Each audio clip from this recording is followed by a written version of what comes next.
Hello, ladies and gentlemen. It's me, Mr. Hager, back with you for another episode of the Mr. Hager Show. Parental advisory, yada yada yada. Let's get into it.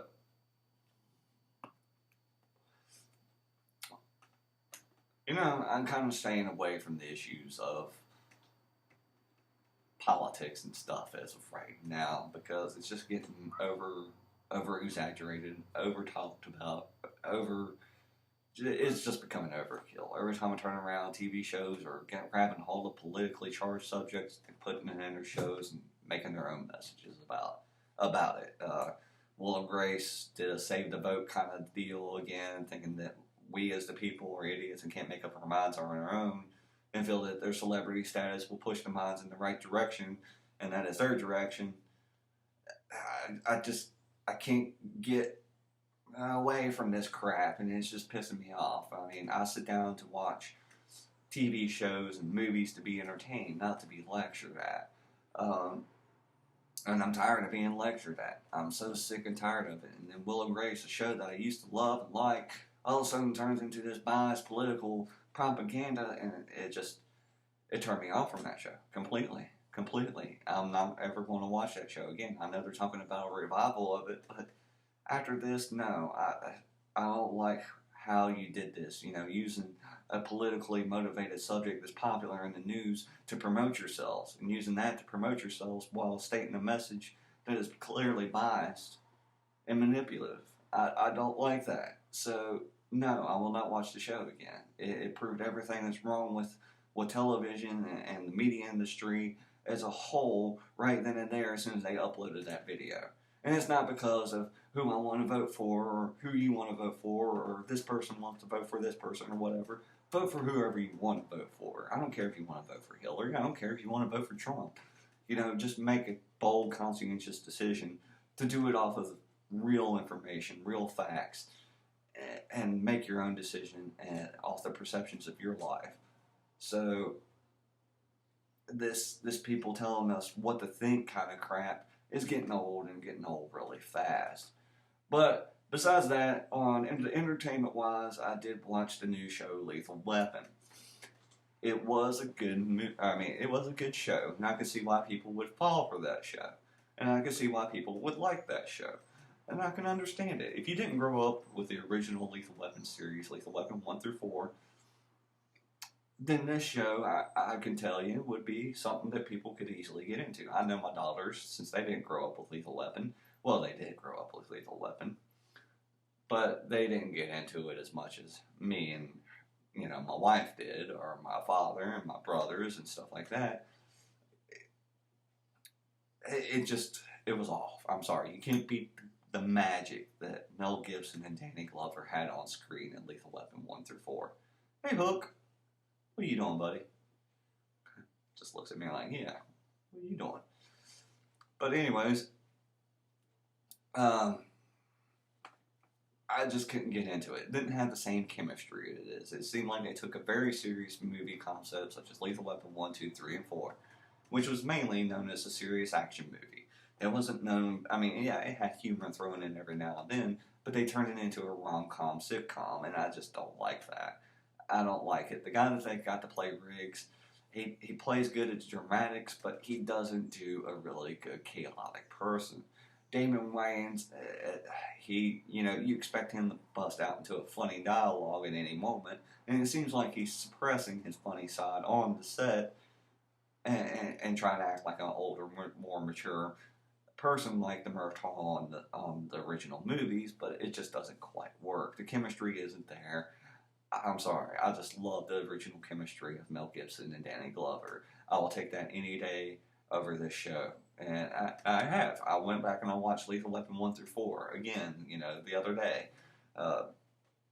And after I watched this show, and I can't go to the show. I just can't do it.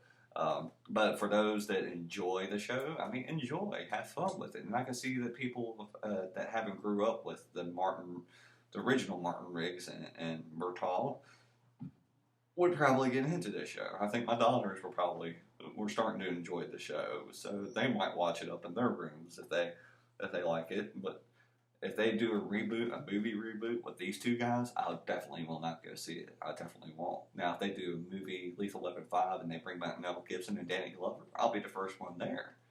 You know, with Danny Glover doing movies, I mean, he's done a lot of movies here lately. It's been small movies, mainly B movies, but he's done a lot of movies here lately. And Mel Gibson is doing a resurgence and a comeback. So I think right now would be a perfect time for a Lethal Weapon 5.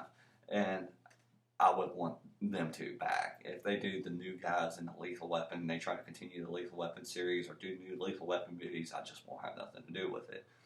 The chemistry of those two on screen is what made you love the principle of Lethal Weapon and made you involved in Lethal Weapon. The character development, the bonds that they had, I loved it. I loved it. This just does not have the same feel to me. So if you enjoy it, by all means, go enjoy. But if you're a fan of the original Lethal Weapon series, I feel you're going to be sadly disappointed. You're going to be sadly disappointed. It's just this. I don't know what it is about the new guy that plays Riggs. He just can't do a chaotic scene. He's good as a dramatics, but he just can't do a chaotic scene. And it just looks like Murtaugh wants to bust out into a comedy scene or do a comedy skit. And the chemistry is just not there. I know they gave it a sort of a different motivation. The guy, or Riggs' wife, was pregnant. She got hit by a car. A different kind of motivation. But then again, I like the original story of, you never saw the wife. His acting was so good that he could convince you that his love for her was so true that he wanted to kill himself because she was gone and we never even met her. That's good acting. The show, you had to be introduced into this character, and you didn't need to see that. That was just kind of overkill. You should have got an actor who knew how to portray the emotions as Mel Gibson did, and not some guy who just knows the dramatics and knows how to make tears flow. And that's all it seemed like he did the best was trying to make tears flow. And I don't know, it just became redundant to me. Will I watch the show again? No, of course not. Will I watch a movie, Lethal Weapon 5 movie with Mel Gibson and Danny Glover? Hell yeah, in a heartbeat. I did see Star Trek Beyond. I really did enjoy it. It was a very good movie. I do admit that the director was a little bit CGI happy with the effects. And you could tell he was. You could tell. There's parts of the movie where you could tell it's clearly CGI, and your director and editors and your producers or whatever just didn't really give a damn. It's like, okay, this can look like crap, but this will look brilliant. Kind of effects, and I didn't like that as much.